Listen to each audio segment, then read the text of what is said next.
Okay, let's dive into Screencast-O-Matic. In the last video, I showed you how to install Screencast-O-Matic, and in this video, I will show you how to use it. So let's go ahead and launch it. And when you first launch it, you might not see any of this stuff down here because these are videos that I've actually recorded. Um, you might just see this red record button up here. This is I want to keep this video really short, so I'm going to show you my regular workflow. We could go through everything in Screencast-O-Matic and it would take a really long time. I'm sure there's videos online, but let me just show you how I use it. I hit the record button, and now it's going to pull up. You see this like window out here, these this hashed window, the dots. So you can move this around, and this is going to determine what is going to be captured in your screencast. So for instance, if you're going to be doing a lot of things in the menus up here at the top, you might want to change the size of the screen to just full screen. So if you click it to full screen, then all of a sudden those dots go away. It's just everything. Or if you want to be more specific, you can click that button. 720 is a good size, and then you can move things around and adjust them as needed. And while you're actually recording, you can even move this to a certain extent too. So you can slide the window around while you're recording your screencast. Then there are different options here. First is to just record the screen. The second video option is to record just the webcam. Let's see if I'll turn that on. Here I am. Let me adjust my image there a little bit. You'll see I've got like the green screen behind me actually. So one thing that's fancy is with the green screen is in Screencast-O-Matic, you can click this magic wand up here and then click remove background color, and then you would select what color you want to remove. So I'm removing green. If you want to remove blue, that's your thing. Whatever you got behind you.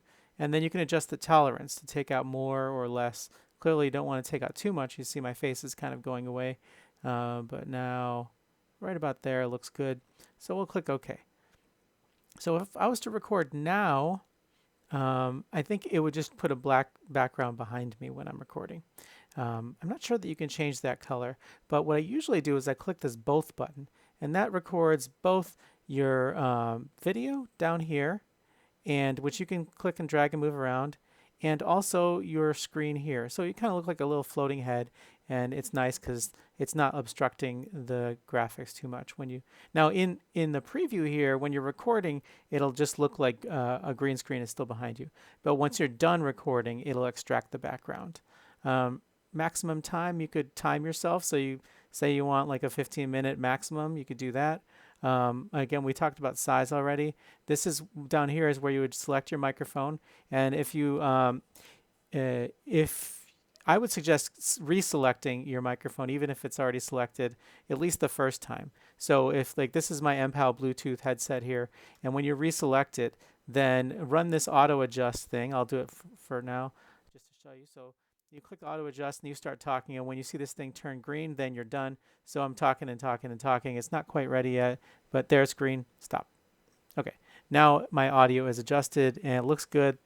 And I turn off the computer audio because it messed up my regular audio when I have it on. I think my headset might be, maybe there's a new driver for it or something. But if you notice your audio is dropping when you're doing recordings, then flip this computer audio off, or just keep it off. I just keep it off because I think it works better that way. But if you were trying to do something really fancy and screencast yourself talking layered over the computer audio, then you would turn this on and hope for the best. There's preferences, extra preferences. Like one thing that I do is I turn all the hotkey things off, because sometimes I'm doing a lot of typing and then all of a sudden I'll trigger a hotkey event. So make sure you turn all the hotkey things off. Hotkey down here, none, none, none, none. Turn all that stuff off. And okay, let's go back here. And there's a draw annotation tool also that you can use. So when you click this button, it'll start the recording likely. Yep. And it gives you this, oh, it didn't start at the recording, but it gives you draw tools. So you could annotate over. And to turn off the annotation, you click the pen again, and then it turns it off. Okay, so now we're ready to go, but we're not actually recording yet. I always want to look and see if these numbers are moving. If the numbers are moving, then you're recording. So I'm going to hit record. It'll give you a countdown, 3, 2, 1. Okay, we're live, coming at you live from my studio here. Now you notice you can actually move these things around while the thing is going. You can switch to like a full screen video of yourself in front of the screen there, or you can go back down to a minimized kind of camera shot. And so now you would be, demonstrating something on your computer. Or you can turn your video off altogether. Now, when you click that button to turn off your camera here, it doesn't look like it goes away. It looks like it's still there. But when you're done recording, you'll see that it has actually disappeared. I think they leave this here for you just so you can get it back if you need it.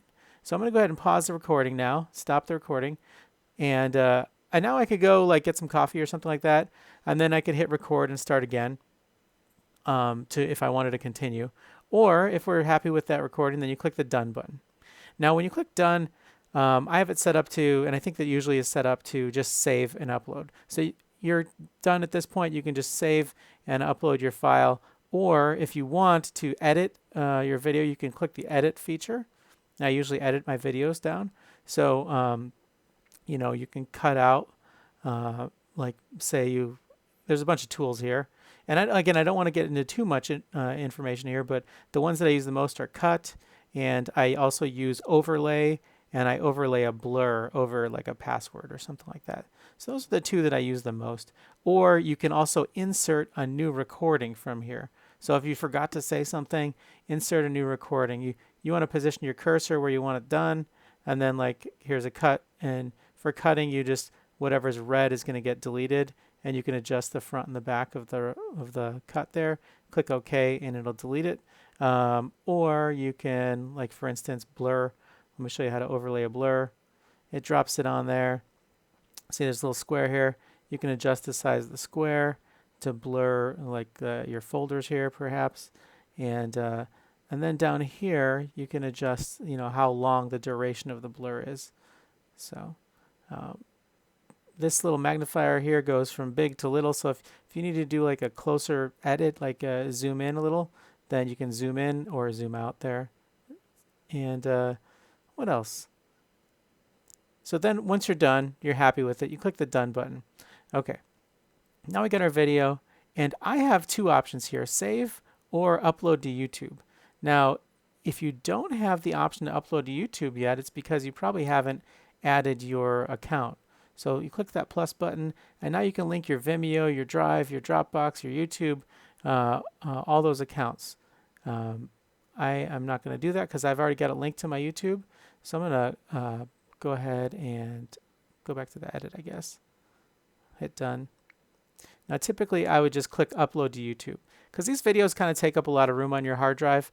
And so I like to get them done and then upload them to YouTube, then delete them off my machine. One thing you want to do is title it. So this is like Dave's intro to Screencast-O-Matic. Oh, Screencast-O-Matic. And description would be a good thing to put in there too. And then the privacy. Is it public? Is it private? Or is it unlisted? So public is, public to the world. Unlisted, you need a link to view. Unlisted is when you need the link to view the video. And private is just for your personal channel. You can change that later. And then you just click publish, and it'll upload it to YouTube, then you're done. So that's my usual workflow is in Screencast-O-Matic. And of course, you can save recordings and go back and edit them later in Screencast-O-Matic. And that's all I got to show you. Hopefully this is like a nice brief crash course. If you're interested in learning more about Screencast-O-Matic, boy, I bet you there's like 100 tutorials on YouTube. But if there's something specific you want me to point out, then send me a message and I'll look into making a recording for it. So hopefully this was helpful. Take care out there. Be safe.